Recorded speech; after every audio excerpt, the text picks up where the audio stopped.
My name is Alexander Foley. Okay.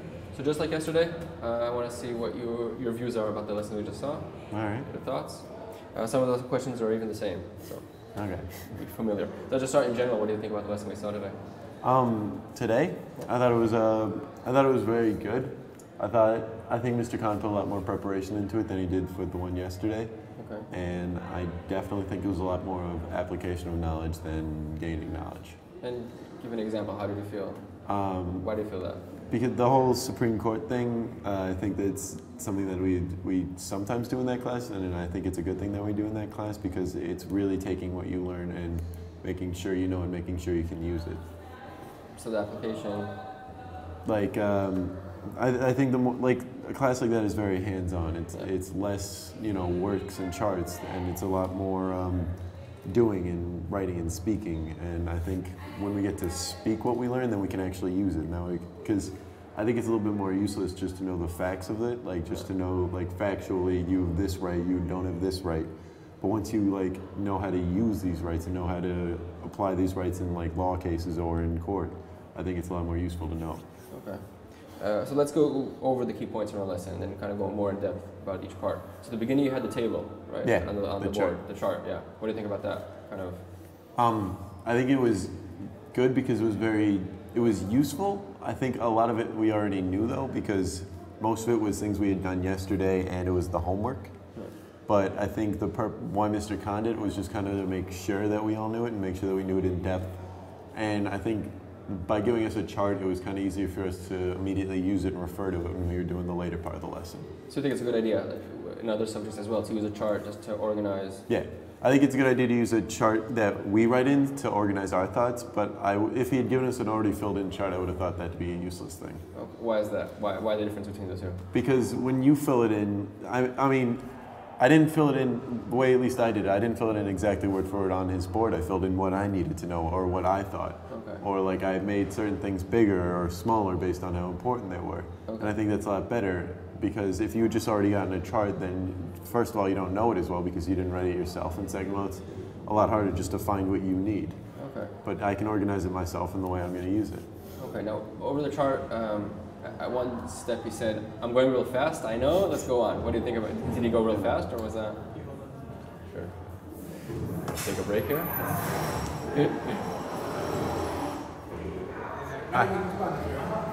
No, I'm just saying, you kids, get out of the hallway.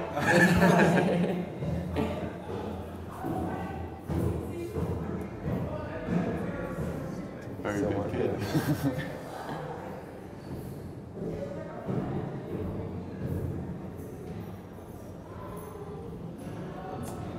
Yeah. Go on, okay. Okay, stop. Yeah. Where was I? The chart? The chart, yeah, it was. Oh, that was going fast. Yeah, An yeah, example. So what do you think? Was he going fast? I think he was going a little fast. I don't think he really gave any time for kids to ask questions about anything, but I could see why he needed to go fast. But I think he should have given more time because if you're confused on something or if you have a question to ask, then you're not going to understand it as well as you should. And there were a lot of examples. There were Yeah. like 6 cases, 7 cases there. Was that too much? It was too much. I think we needed the Schneck and the New York Times cases because those were real cases that we used, but I don't think we needed all of the hypothetical ones that he came up with. So why do you think? So why did he give all those examples? I think it's in Mr. Kahn's tendency to kind of go too in depth on something just to make sure people know it. Okay. But it also, as I said yesterday, it wastes a lot of class time and it wastes time where kids could be getting more in depth on the things we need to know. But I think it's all just based on figuring out how much your kids know. Okay. And like we talked yesterday, you have the examples and you have the concepts behind the examples. Do you think that chart and going over these different examples of cases, was that good to understand? It was good because of the way we were going to use it. Because when we did the actual cases, we were able to go back and refer to the hypotheticals and use them as reference points. Yeah. Like I think we used it once where we referred to the fire case. Yeah. And I think it became helpful that way. Because as opposed to just like the fact of law, you can use a hypothetical or a situation, you can change it or alter it to fit yours. Okay. Now, later on, you had the part when he had you vote with your. Oh, the nose desk. Yeah. Yeah. Don't be shy. Okay. What do you think about that? Yeah. Someone said it's like a kindergarten thing. Yeah. I know. I mean, he's been doing it all year, and So what's the story? What's going on there? of nose. Yeah. His belief is that if he does a public vote, we're going to be influenced by everyone else's opinion, like peer pressure. Yeah. So he thinks that if we're forced to only see nothing and not be able to know what everyone else is, we'll be more honest and truthful about our answers. Which, I mean, I guess is true, but I don't really think it's necessary for kids our age. Okay. I mean, if you were to do it with like, 10, 11, 12-year-olds, then I would do something like that, but it feels a little bit childish. Yeah. And I mean, knowing personally, I wouldn't really care what anyone else thought, but I could see how a different kid would. Okay.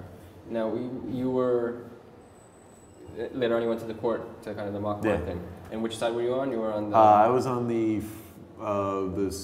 emailer doesn't go to jail. He has the freedom to send the email part. And how was that activity, and how was it being participating in that group? It was good. We had a smaller team because I guess more kids decided the other way, but I think, I mean, that also just kind of helped. We did win the case, I guess. But, I mean, it's good. Normally, I think... Sorry.